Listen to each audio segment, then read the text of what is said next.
अस्सलाम वालेकुम नाज़रीन। सुल्तान सलाहुद्दीन अय्यूबी सीजन 2 की एपिसोड नंबर 28 की शुरुआत में हम देखते हैं जैसा कि कुछ में कहत की वजह से लोग बहुत परेशान होते हैं और जो गंदम दस्तयाब होती है उसकी कीमत बहुत ज्यादा होती है। एक शख्स कह रहा होता है, ऐसे बादशाह का क्या फायदा। दूर खड़े चातलियन और लॉर्ड गाय ये मंजर देख रहे होते हैं। लॉर्ड गाय कहता है, ये शख्स ठीक कह रहा है। चातलियन कहता है, अगर बैलियन गंदम ले आया तो ये अवाम उसे कभी नहीं भूलेगी। अगर ये नहीं हुआ तो ये बादशाह अमार लेक के लिए बहुत बड़ा धक्का होगा। लॉर्ड गाय कहता है, और वो भी हमारी उंगली को हरकत दिए बगैर। कायरा में शमसा महिला दुकान के बाहर घात लगाए बैठी होती है। काले चोगे में मलबूस एक औरत उसकी दुकान में दाखिल होती है और काले चोगे में मलबूस एक और खातून वहाँ से बाहर निकल जाती है। उसके निकलते साथ ही शमसा आगे बढ़ती है, मगर दुकान के सामने पहुंचकर वो देखती है हुमैरा के बेस पर एक और खातून मौजूद होती है और महिला जा चुकी होती है। ये देखकर शमसा उसके पीछे जाती है। उधर हम देखते हैं मार्कोस बैलियन के पास आता है और उससे कहता है, ताजरों की दुकानों की तैयारियां तकरीबन मुकम्मल हो चुकी हैं। बैलियन पूछता है, कुछ जाने वाली गंदम का क्या हुआ है? क्या आप गोदाम में गए और उसे आपने देखा था? मार्कोस कहता है, फिक्र ना करें, वो भी तैयार है। सुबह होते साथ ही उसे रवाना कर दिया जाएगा। ये सुनकर बैलियन कहता है, बहुत खूब, ये वही है जो इस वक्त सबसे अहम है। बादशाह बेसब्री से गंदम के आने का इंतजार कर रहे हैं। इसीलिए में हम देखते हैं मेला वहाँ दाखिल होती है। उसे देखकर बैलियन पूछता है, हुमैरा खातून खैर तो है? क्या आपको कोई मालूमात मिली है? तो मेला कहती है, मान ले कि मालूमात मेरे पास आई हैं। सलाहुद्दीन ने मुझे और जमशेद को कहा है कि हमें आपके खिलाफ मदद फराहम की जाए। वो मुसलमान ताजरों को एक छत के नीचे मुत्तहिद करने की कोशिश कर रहा है। ये सुनकर बैलियन कहता है, मैं इसी कदम का इंतजार कर रहा था। क्या आप दोनों उन रस्सियों पर खेल सकेंगे? मेला कहती है, यकीनी तौर पर। क्या आपको इस पर कोई शक है? बैलियन खड़े होकर कहता है, सलाहुद्दीन आपकी सोच से ज्यादा होशियार है। ये बहुत नाजुक मामला है। मुझे यकीन है कि आपके इंतकाम की ख्वाहिश आपके काम में खलल नहीं डालेगी, वरना ये अमार लेक के तमाम मंसूबों को खराब कर देगा। मेला कहती है, मैं जल्दी बदर सलाहुद्दीन को मार डालूंगी, लेकिन मैं ये जल्दबाजी में नहीं करना चाहती। मैं अपना महल, अपना निजाम, हर चीज छोड़कर यहाँ आई। मैं अच्छी तरीके से जानती हूँ कि मैं क्या कर रही हूँ और क्यों कर रही हूँ, इसलिए मैं उसके असूलों के मुताबिक खेल खेलूंगी। बैलियन कहता है, आपने मेरा दिल खुश कर दिया है। मेला कहती है, अगर आप मेरे बारे में अपने शकूक दूर करने में कामयाब हो गए हैं, क्या हम इस बहस की तरफ बढ़े कि हमने क्या करना है? दूसरी जानिब लतीफ सलाहुद्दीन अय्यूबी से कहता है,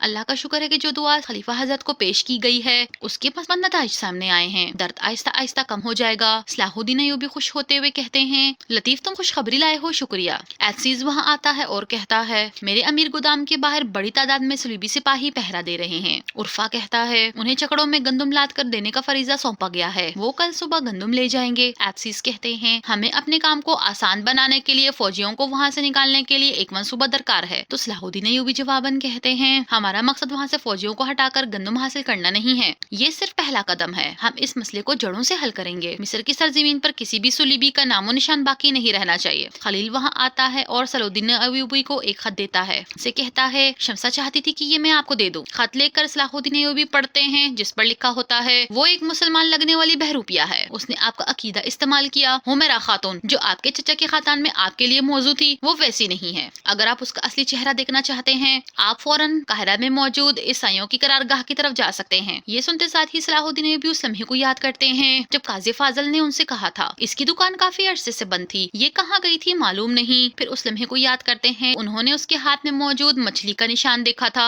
इन ख्यालात के बाद सलाहुद्दीन अय्यूबी कहते हैं, उसकी कलाई पर मछली के निशान से अब वाजे है, वो हुमैरा खातून। उर्फा पूछता है, मछली? तो सलाहुद्दीन अय्यूबी कहते हैं, ये ईसाइयों की तरफ से खुफिया अलामतों में से एक अलामत है। ये कहते साथ ही वो सोच में पड़ जाते हैं। कुस्मे यारू की सिपाहियों से कह रहा होता है, आप सब अपने फरीजे को अच्छे से समझते हैं, क्या ऐसा नहीं है? फज्र की पहली रोशनी के साथ आप शहर में दाखिल होंगे, आप बगैर कोई शोर मचाए अपने फरीजे को अदा करेंगे। सिपाही कहता है, परेशान ना हो, हम कुछ की गलियों को अपने हाथों की पुष्ट की तरह जानते हैं। काहिरा में सलाहुद्दीन अय्यूबी मेला की दुकान में आते हैं और उससे कहते हैं, एक बहुत अहम बात हुई है। सलूबियों की तरफ से बाजार में फरोख्त करने के लिए लाए हुए कपड़े अब बाजार में गोदाम में मौजूद है और हम उस गोदाम को जला देंगे। मेला पूछती है, मेरे तजस्सुस पर मुझे माफ कर दें, लेकिन ऐसा करने का क्या फायदा है? सलाहुद्दीन अय्यूबी कहते हैं, मकसद ये जाहिर करना है ये बाजार इतना महफूज नहीं है जितना वो सोचते हैं। इसके अलावा उनके सामान को जलाने से बाजार में उनके इस्तेहकाम में ताखीर होगी। मेला कहती है, ये बहुत अच्छा ख्याल है, बताएं मैं क्या कर सकती हूँ? तो सलाहुद्दीन अय्यूबी कहते हैं, आपने हमेशा हर चीज से बढ़कर मेरी मदद की है। मैं आपको बाजार से दूर रहने का कहने आया हूँ, मैं नहीं चाहता कि आपको कोई तकलीफ हो। मेला कहती है, मेरे बारे में सोचने के लिए आपका शुक्रिया। सलाहुद्दीन अय्यूबी कहते हैं, आपने जो मदद की है उसके बदले में ये कुछ भी नहीं है जो मैंने किया। ये कहकर वहाँ से चले जाते हैं और मेला कहती है, बैलियन बैलियन ये सुनकर बहुत खुश होगा। उसमें अमालेक दुआ मांग रहा होता है, ऐ मेरे खुदा मुझ पर और मेरी कौम पर रहम फरमा, हमें अपनी लामतनाही नेमतों से दूना कर। कायरा में बैलियन मार्कोस से कहता है, हमें मेला से खबर मिली है, वो कहती है कि सलाहुद्दीन और उसके साथी वो कपड़े जला देंगे जो हम बाजार में लाए थे। मैं बाजार के गिर्द एक खुफिया तहफ्फुज़ का दायरा बनाना चाहता हूँ। हम उस गोदाम के सामने भी खुफिया मुहाफिज रखेंगे जहाँ पे हमने कपड़े रखे थे। जब सलाहुद्दीन और उसके साथी आएंगे हम उन्हें रंगे हाथों से पकड़ लेंगे। मार्कोस कहता है,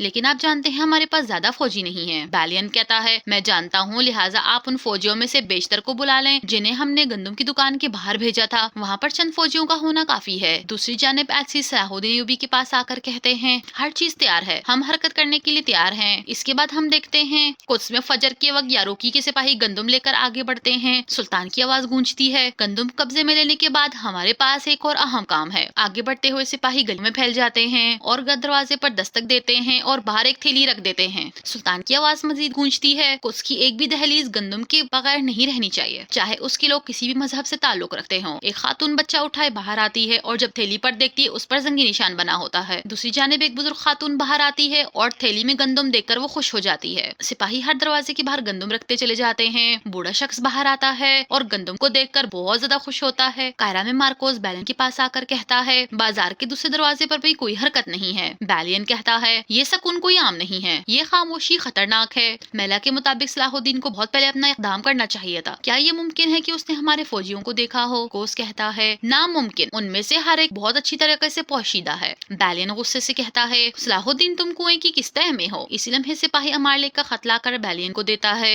जिसमें लिखा होता है, जंगियों ने सलीबी गोदामों में से गंदम निकाल ली है, अब आपका फरीजा कुछ के लिए ज्यादा अहम है, हिफाजती इकदामात में इजाफा करो। ये पढ़कर बैलियन के होश ठिकाने आ जाते हैं और वो कहता है, गलत हो, मैंने ये कैसे नहीं सोचा, जल्दी से गंदम की तरफ चलो। ये कहते साथ ही वो भाग पड़ता है। कुछ में अमालेक की आंख खुलती है और वो बिस्तर से उठकर जैसे ही आगे बढ़ता है तो एक गंदम की थैली उसकी बिस्तर के पास रखी होती है, जिसे देखकर वो हैरान और परेशान होता है और जल्दी से उसे खोल कर देखता है। थैली में एक चिट्ठी भी होती है जिसपे लिखा होता है, ये मेरी तरफ से तुम्हारे लिए तोहफा है अमालेक, ताकि तुम अपने बाउजदाद के साथ एक जैसी किस्मत ना बांटो जिन्होंने अंताकिया के मुहासरे के दौरान अपने मरने वालों का गोश्त खाया। ये पढ़कर अमालेक को बहुत गुस्सा आता है। थैले पर जंगी निशान बना होता है। शाम में शेरकू सुल्तान के पास आते हैं और कहते हैं, हर शे आपके हुक्म के मुताबिक हो गई है, जंगजुओं ने गंदम गरीबों तक पहुंचा दी है। ये सुनकर सुल्तान अल्लाह का शुक्र अदा करते हैं। काहिरा में कुछ लोग थैलियां घोड़ा गाड़ी पर लाद रहे होते हैं और बैलियन भागते भागता वहां पहुंचता है। हालात को मामूल पर देखकर मार्कोस कहता है, हम बेकार में परेशान थे, सब कुछ ठीक है। बैलियन खंजर से एक बोरी काटता है तो उसमें से गंदम की बजाय मट्टी निकलती है। ये देखकर बैलियन चिल्लाते हुए कहता है, ये एक जाल है, जाल है। ये सुनते साथ ही घोड़ा गाड़ी में मौजूद छुपे सलाहुद्दीन अय्यूबी और उनके सिपाही बाहर निकल आते हैं। अगले ही पर सलाहुद्दीन अय्यूबी की तलवार बैलियन के गले पर होती है। बैलियन के तमाम सिपाहियों को घेर लिया जाता है। वहाँ पर काम करने वाले तमाम लोग सलाहुद्दीन अय्यूबी के ही आदमी होते हैं। सलाहुद्दीन अय्यूबी उस लम्हे को याद करते हैं जब बुजुर्ग ने उनसे कहा था, हुजूर जैसा कि आपने हुक्म दिया था हम इंतजार करते रहा, मैं इंतजार कर रहा था और देख रहा था। हुमैरा खातून काली चादर पहनकर बाहर निकली और सुरबियों की लहाइशगाह में गायब हो गयी। सलाहुद्दीन अय्यूबी ने कहा था, चूंकि अब कोई शक बाकी नहीं रहा, उनके गले में रस्सी बांधने का वक्त आ गया है। हम एक तीर से 2 शिकार करेंगे और फिर इस लम्हे को याद करते हैं जब उन्होंने मेला के सामने एक जाल बिछाया था। इन ख्यालात के बाद सलाहुद्दीन अय्यूबी कहते हैं, बैलियन मैंने तुम्हें खबरदार किया था, तुम मेरे तब तक कैदी हो